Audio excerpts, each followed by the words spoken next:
et bienvenue sur ma chaîne. Nous allons voir c'est quoi le métier de home shower. Et nous allons démarrer. Je suis Claudine et je suis spécialisée dans l'optimisation et la création des centres de contact. J'accompagne des entreprises à créer ou à optimiser leurs centres de contact par la formation, la mise en place des outils techniques et l'accompagnement de leurs équipes. Alors sans plus tarder, nous allons démarrer tout de suite sur les métiers donc de home showing. Alors le home showing c'est quoi? C'est tout simplement donc des personnes qui vont vouloir travailler dans des centres de contact mais depuis chez elles. Alors c'est quelque chose qui s'est très développé ces dernières années.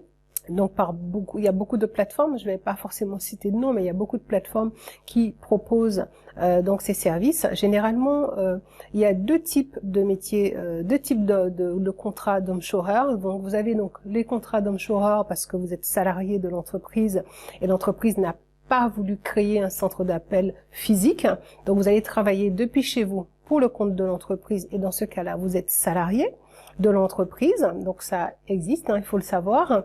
Et vous avez donc l'autre contrat, donc home showing, qui est des indépendants. Donc si vous êtes indépendant, c'est-à-dire vous êtes à votre propre compte ou bien vous êtes tout simplement auto-entrepreneur et que vous souhaitez travailler dans un centre de contact, vous avez la possibilité de le faire. Aujourd'hui, vous avez des plateformes qui existent qui vous proposent justement de travailler depuis chez vous mais en étant à votre compte. Donc il faut effectivement avoir donc un numéro de SIRET, il faut aussi être formé au métier donc de la relation client à distance. Pour des missions, vous allez pouvoir traiter des missions comme la réception des appels, puisqu'il y en a qui proposent la réception des appels, la relance des clients, donc par exemple pour les impayés. Ça peut être aussi des relances parce que vous avez des clients qui ont fait une manifestation et que vous souhaitez simplement avoir leur retour. Ça peut être des enquêtes de satisfaction. Donc il y a plein de missions que vous pouvez réaliser sur ce type de plateforme. Ces plateformes-là, vous pouvez les trouver assez facilement donc sur Internet. Vous allez pouvoir trouver donc des plateformes qui vont vous proposer donc de travailler donc avec elles.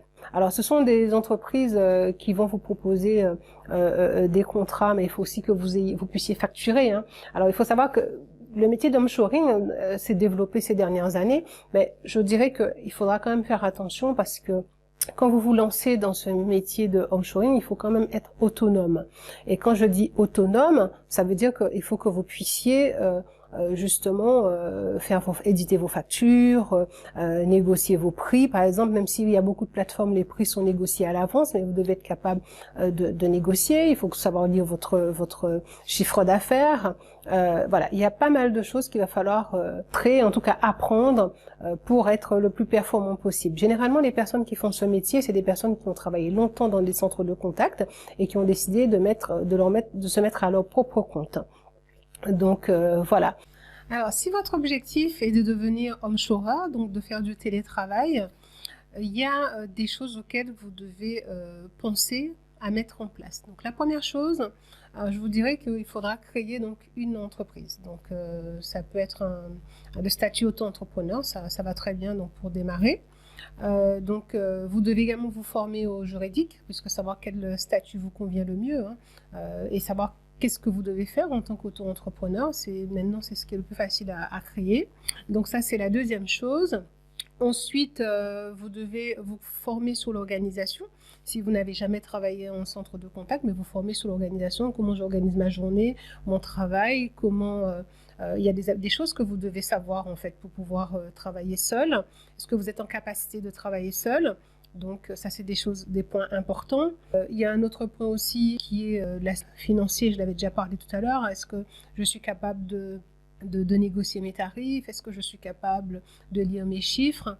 Et il va falloir aussi que vous ayez des outils informatiques, c'est-à-dire un ordinateur, une connexion Internet, un casque ou un téléphone, pour que vous puissiez justement travailler donc depuis chez vous. Alors si vous désirez justement travailler en offshoring mais avec un centre de contact, évidemment vous formez sur les métiers de la relation client à distance, c'est-à-dire comment réceptionner un appel, les choses, votre attitude à avoir, les choses qu'il faut faire, pas faire, comment traiter les appels difficiles, comment traiter les objections, comment traiter les différents cas clients, comment traiter les emails. Il y a des choses auxquelles vous devez vous préparer pour justement être plus à l'aise lorsque vous allez donc démarrer dans ce nouveau métier ou dans ce métier que vous exercez déjà. Donc si vous avez des questions, n'hésitez pas à m'écrire en dessous de cette vidéo, laissez-moi vos commentaires, donnez-moi des idées aussi pour faire des vidéos parce que c'est grâce à vous que cette chaîne existe. Continuez à vous abonner, partagez donc également les vidéos et donc je vous dis à bientôt et surtout prenez soin de vous.